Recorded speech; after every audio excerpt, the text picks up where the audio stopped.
Olá pessoal, sejam bem-vindos aqui no nosso canal da Sociedade Chesterton Brasil.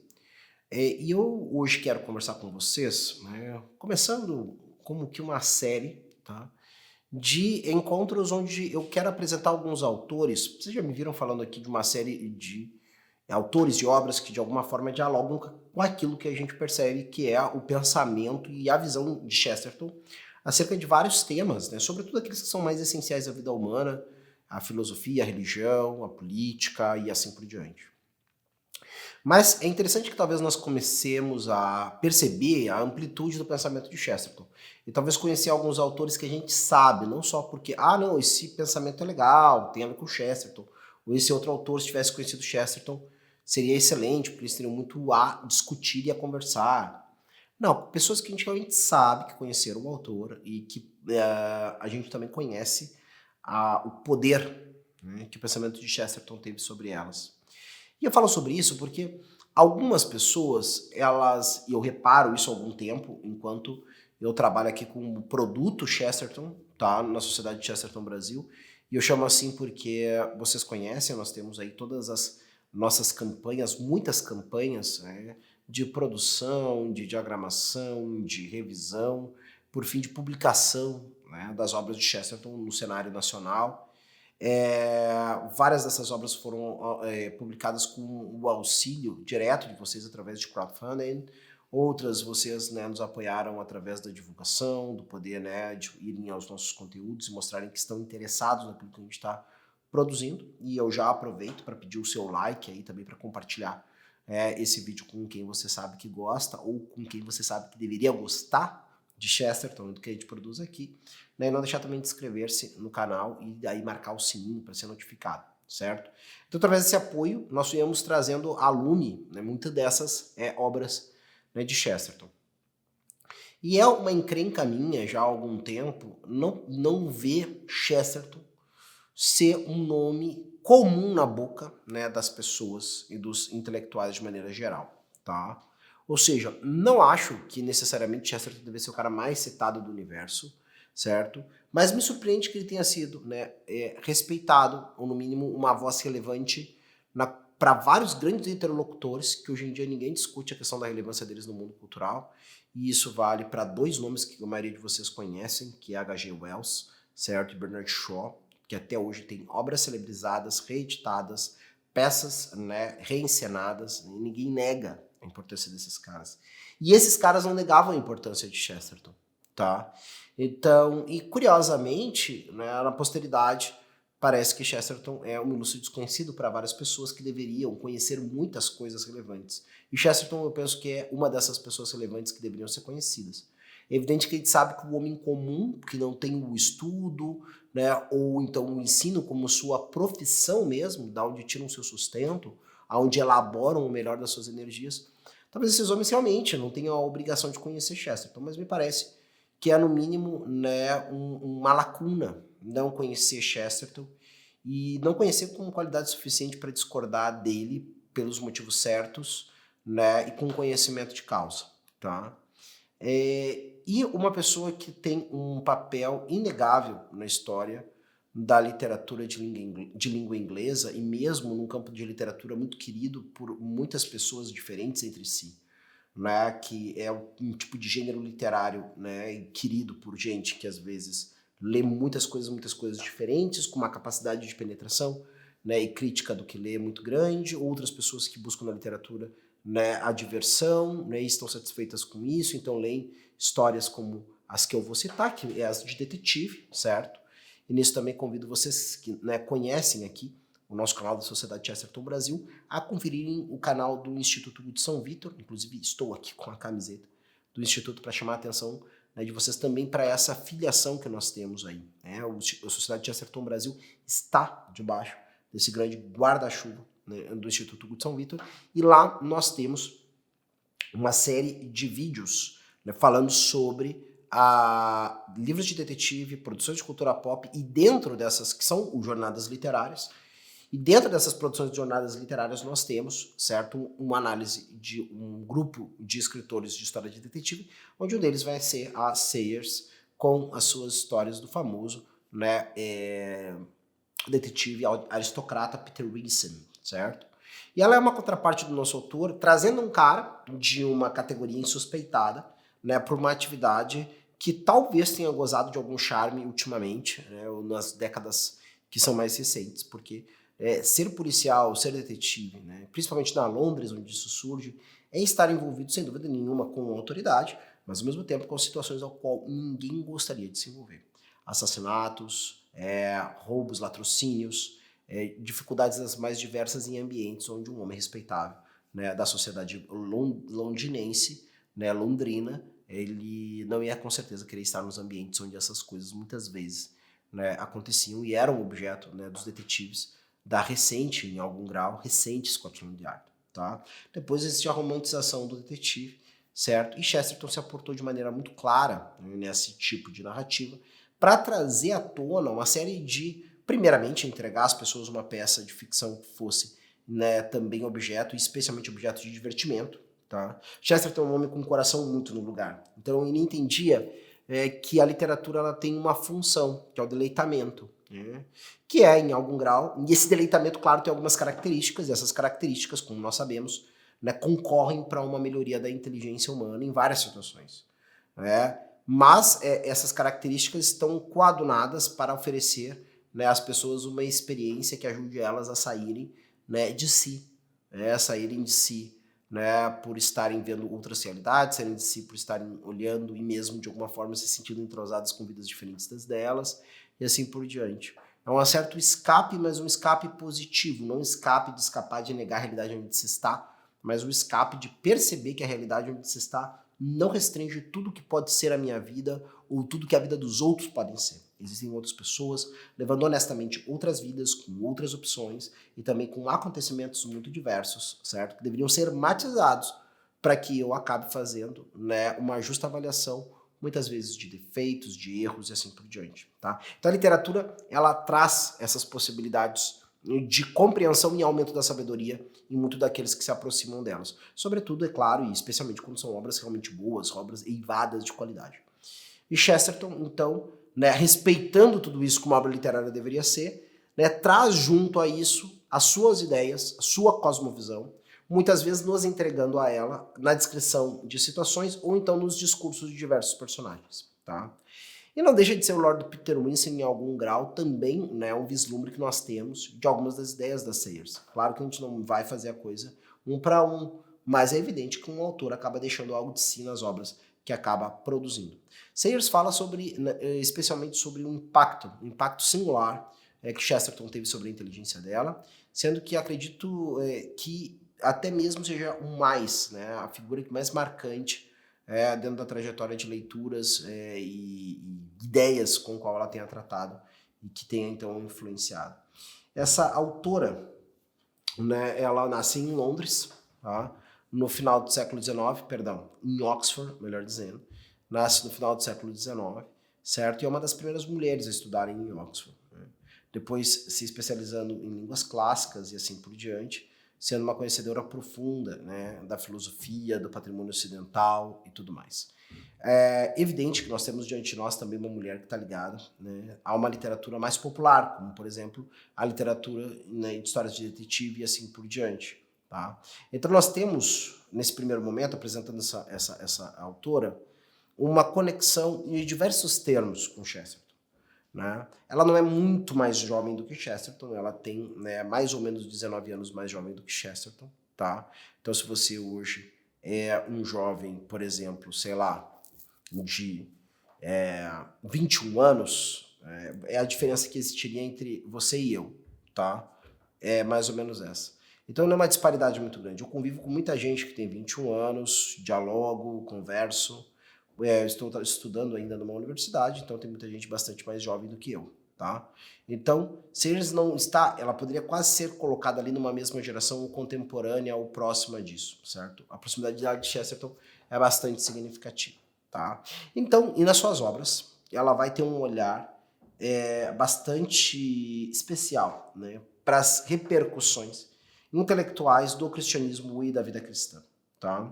Sayers não é, sem dúvida nenhuma, uma mulher, né, que poderia ser chamada assim algum tipo de pessoa de vida imaculada e assim por diante. As suas relações algumas vezes foram acidentadas, ela teve, né, se não me engano, né, um filho fora do casamento, né, numa relação que não era, né, um matrimônio propriamente e tudo mais, tá? Então, assim, ninguém está vendendo a imagem de uma espécie de intelectual cristã, modelar ou sem dramas e sem dificuldades e assim por diante. Mas a gente está falando de uma pessoa assim, que encontrou no cristianismo, sobretudo no cristianismo anglicano, que vem na esteira do movimento de John Henry Newman, hoje santo e doutor da igreja, tá? E que é o movimento de Oxford. E a partir da sua tradição cristã, ela, né, dá grandes repercussões para aquilo que ela acredita e para aquilo que ela formula como filósofa, como crítica literária, como em algum grau como teóloga também. Tá? E para apresentar Sayers, depois de dizer, vocês podem inclusive ir lá no nosso, na página da Instituto de São Vítor, lá nas jornadas literárias, e podem ver o vídeo em que falamos dela. Mas, para falar uma parte dessa possibilidade, que é conhecer Sayers como a literata, como a dramaturga, tá? Mais decididamente dramaturga do que Chesterton. Chesterton, se não me engano, tem 2 peças apenas, certo? E Sayers tinha uma afinidade maior com a parte do teatro do que o Chesterton. Ela está na esteira também de um Chesterton, que é quase um dos primeiros da BBC, da rádio da BBC, e ela vai seguir nisso, sendo que algumas das obras delas que nós conhecemos, na verdade, foram antes, né, conteúdo para a grade da BBC, assim também como é Cristianismo Puro e Simples, né, de C.S. Lewis, que é um grande amigo dela, esse sim, um grande amigo dela, um decidido amigo dela, está bem? Então, quer dizer, ela é uma mulher que ela tem uma prática literária, ela tem uma prática de artista literário. E há uma obra dela que talvez seja, que precisa ser melhor explorada, na minha opinião. Eu exerci algum esforço, né, nisso durante agora o meu curso de teologia, mas está longe desse esforço, né, se é aquilo realmente a que a autora merece de atenção, principalmente, né, em termos de qualidade de quem analisa, de possibilidades e assim por diante. Porque o que ela implica é algo bastante grande. Eu conversava antes com o pessoal que ajuda a gente aqui a gravar as coisas no Instituto, sobre o que é o pensamento dela, como ela explica a mente do ser humano como criador divino, como criador, né, como criador ou como subcriador, como diria Tolkien, tá, em relação ao criador divino. E a proposição que ela faz é a seguinte: vamos olhar primeiramente para um objeto que nós queremos entender, tá? E esse objeto é a mente do criador humano, tá? Então, isso é o autor de textos literários das mais diversos tipos, ou isso pode ser também outro tipo de artista, tá? E assim por diante. Ela fala que vai focar no autor literário porque ela diz que é algo que ela conhece mesmo até do que nós diríamos de cátedra, tá? E a partir disso, ela vai afirmar que a Trindade, se nós olharmos o que a igreja afirma sobre a Santíssima Trindade como criadora do universo, independente se nós cremos nisso ou não, este modelo, que tem uma definição, tem uma explicação, tem uma elaboração, vai explicar o que acontece na mente do ser humano quando ele cria uma obra de arte. Aqui, em especial, ela vai falar da obra de arte literária. E é interessante quando ela distingue isso, porque também Aristóteles vai distinguir isso quando escreve da arte poética. Por quê? Existem certos elementos relacionados à arte literária que eles não podem ser ditos de todas as outras artes. Por exemplo, todo conhecimento, né, toda obra de arte, via de regra, tem uma causa material que só é possível mediante a alteração de alguma coisa.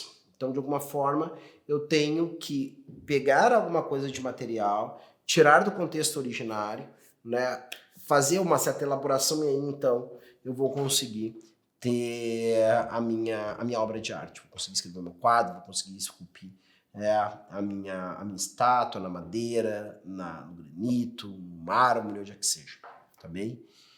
Porém, ela coloca como o criador literário não sofre desse mesmo limite. Ou seja, quando ele emprega as palavras não têm que serem agora, né, utilizadas de uma tal maneira que agora elas não servem mais para nada. No momento que eu chamei pela primeira vez uma coisa de verde, eu não fico, né, impossibilitado de, com aquela palavra, agora atribuir verde a qualquer outra coisa, certo? Então essa é uma distinção interessante que ela faz. E que também vale a pena pontuar, quando ela diz assim, olha, a nossa mente, ela tem essa tipologia trinitária, e a gente percebe isso porque para ela existe um poder criativo, que seria, né, análogo ao pai, e esse poder criativo, então, conteria em si tudo aquilo que seria uma obra, né? Ou seja, e aí a gente vai se perguntar assim, tá, perfeito, seu poder criativo, legal, Rodrigo. Então o cara se torna consciente de que tem todo um livro na cabeça. Não, não, não, não. Quando ele chegou nesse negócio da consciência, já não é poder criativo, é energia criativa. E essa energia criativa, ela é todo o trabalho que leva ao surgimento de uma obra, seja uma obra que fique meramente na mente desse artista. Pode até mesmo ser. Muito difícil, porque daí a pessoa vai perder detalhes e tudo mais, mas ele consegue elaborar sem transformar isso necessariamente num livro ou sequer numa narrativa. É possível a pessoa ter toda a imagem na cabeça dela, da mesma maneira que nós temos na nossa mão um livro. Isso é possível, ou é próximo de possível, ou é possível em algum grau, e assim por diante, está bem? Mas esse esforço, essa ação, todo esse agir para trazer à tona, nem que seja ao menos como autoconsciência, né? Ou melhor, como consciência, essa história, tá? Isso tudo, na verdade, parece que corresponde a um projeto. É esse lugar onde no artista está contido o projeto, do começo ao final, porque tem neles as suas possibilidades. Pensando, por exemplo, numa substância, né, pessoal? Quando tem uma criança concebida lá na barriga da mãe, tem certas coisas que, por causa da natureza pessoal humana dela, são possibilidades. Outras são impossibilidades. Não é possível que tal e tal coisa aconteça com um ser humano, independente de quem ele seja, tá? Existem coisas que podem ser e podem não ser, tá? Dependendo da pessoa, do caso, do lugar e assim por diante. Tá? Então isso, lá no começo da vida já está radicado em algum grau, tudo vai acontecer até o seu final. Para seres também, esse poder criativo, tá? Que está presente na vida desse subcriador, né? Que participa de Deus, então na verdade é evidente que Deus participa também, né? Dessa elucubração. Isso só vai vir à tona quando a energia criativa começar a operar. Aí ela vai começar a dar nome, ela vai começar a visualizar as situações, ela vai começar a elaborar as coisas, e alguém vai dizer assim, Rodrigo, não é a mesma coisa? Energia criativa e poder criativo? E a Celis dá uma resposta muito boa.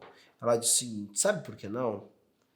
Quando muitas vezes um autor precisa decidir se uma coisa entra ou não, uma imagem é usada ou não, tal personagem morre ou não, tal nome é usado ou não, ele parece que se remete a uma coisa que não é ele.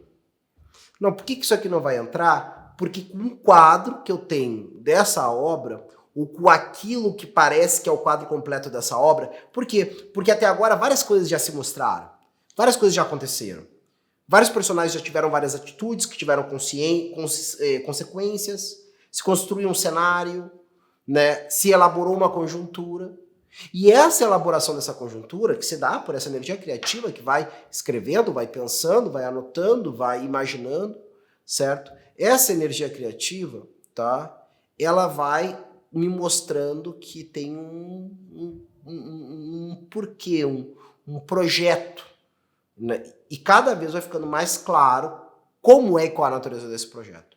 De maneira que depois de um determinado momento, esse livro, tá, já vai ter coisas que vão ser coerentes entrar neles, coisas que não vão ter. Agora, essa ordem, né, essa natureza dessa obra completa, ela reside nesse lugar onde há o poder criativo no homem.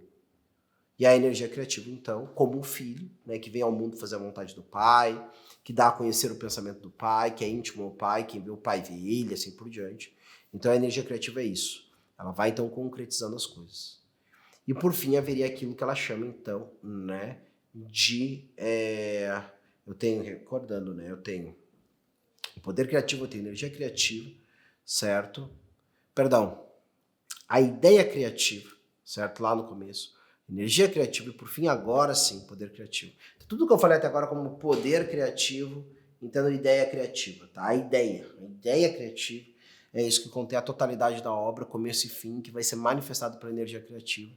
Ela não é consciente, ela começa a se revelar a partir do momento em que as pessoas, né, começam a ver o que a energia criativa está fazendo, e toda vez que a energia criativa quer colocar isto e aquilo, ela já se vê automaticamente perguntando, tá, mas a ideia, isso está na ideia desse livro? E aí, por fim, agora sim eu tenho um poder criativo.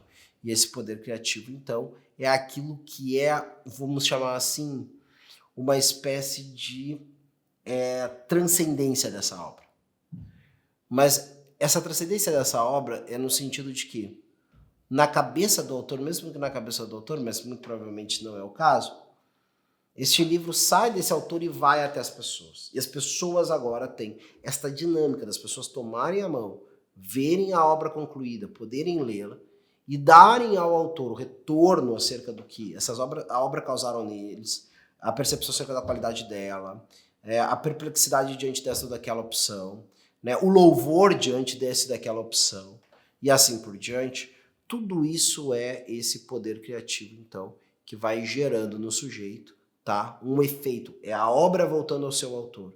É a obra, é o autor se fazendo leitor da sua obra, certo? E ele nunca vai se fazer leitor sozinho, ele vai se fazer leitor junto com os outros leitores, né? Como leitor da sua obra, quando ele vai e publica, ele também dá acesso a outros poderem também lerem a sua obra. E pode ser que algumas pessoas que não são ele percebam coisas que estão na obra dele que ele não percebe. Mais uma vez colocando, né, a questão daquilo que acontece no livro, acontece a partir da ideia criativa, da ação da energia criativa, certo?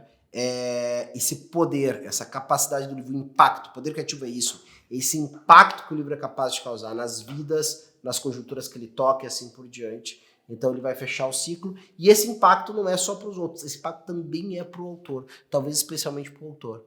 Né? O autor está sendo impactado. Agora, muitos de vocês vão perguntar, Rodrigo, o que acontece primeiro, o que acontece antes, o que acontece depois?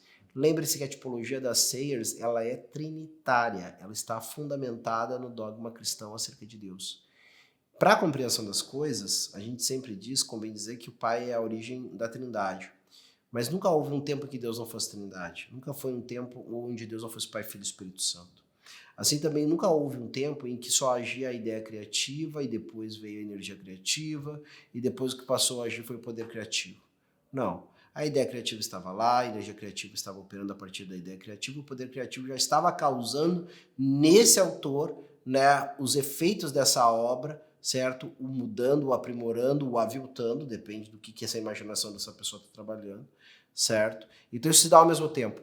Ninguém cria só com a ideia, ninguém cria só com a energia, ninguém cria só com o poder. Tá? Tudo sobre o criador humano cria na operação conjunta, sob aspectos diferentes, é claro, mas conjuntas desses três elementos. Talvez num elemento, numa parte da criação, surja mais a questão da ideia, porque talvez seja um momento que você percebe que a coisa está ali, você percebe que quer dar forma a partir de algo, você percebe que tem algo especial acontecendo com a tua inteligência, mas você ainda não conseguiu enxergar, você ainda não conseguiu concretizar. E isso é a energia criativa que ainda não entrou na jogada, certo? E depois que você já está fazendo isso, você começa a tocar nas primeiras coisas que surgem a partir da energia, atualizar aquilo que está na ideia, você já começa a viver a experiência do poder criativo. A obra volta a ti, ou ela volta em parte, ou volta na totalidade, e tu começa a pensar coisas a partir disso que escreve, começa a pensar coisas, né, a sentir coisas, talvez a ter atitudes a partir de um caminho que essa interação com a obra que está sendo construída pelo teu engenho, né, está percorrendo. Tá? Então, vale muito a pena conhecer o pensamento da Sayers, essencialmente isso. Isso que eu estou falando, ela expõe até o 3º capítulo do livro, depois os outros ela vai procurar cada vez elaborar melhor os demais capítulos. Tá? E ela tem uma série de outras produções. É dela também a obra do O Homem que Nasceu para Ser Rei. Tá? Existem as histórias do Peter Winsor, tá? Mas ela escreveu uma série de obras. E talvez para o público aqui, tanto da Sociedade de Chesterton Brasil como do Instituto Hugo de São Vitor, vale salientar que ela é uma das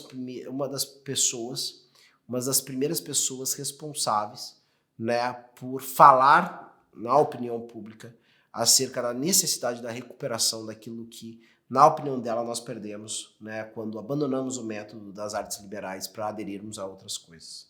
certo? E ela chama disso as ferramentas perdidas da aprendizagem. Essas ferramentas, então, tiraram o foco na capacidade humana de aprender e botaram o foco nas coisas aprendidas. Então, de maneira que o ser humano aprendia uma série de coisas, aprisionado à afirmação de outros, estes sim sabem aprender, mas o ser humano, né, muitos deles são apresentados, né, e são confrontados com afirmações que eles não têm a mínima ideia de como adquirirem eles mesmos aquelas informações ou reproduzirem as experiências que levaram aos resultados que agora são compartilhados e algumas são postulados praticamente como mandamentos, tá? E isso aqui, gente, eu não tenho papo nenhum de negacionismos e coisas do tipo, não é disso que ele tá falando não, certo? Por causa de eventos aí que houveram aqui e ali, por causa de coisas esporádicas, as pessoas hoje em dia começam a criticar e colocar em xeque soluções que são usadas aí há muito tempo, tá? E que inclusive ajudaram o nosso país, que é um país que além das dificuldades que tem, né, ainda sofria com flagelos de doenças e tudo mais.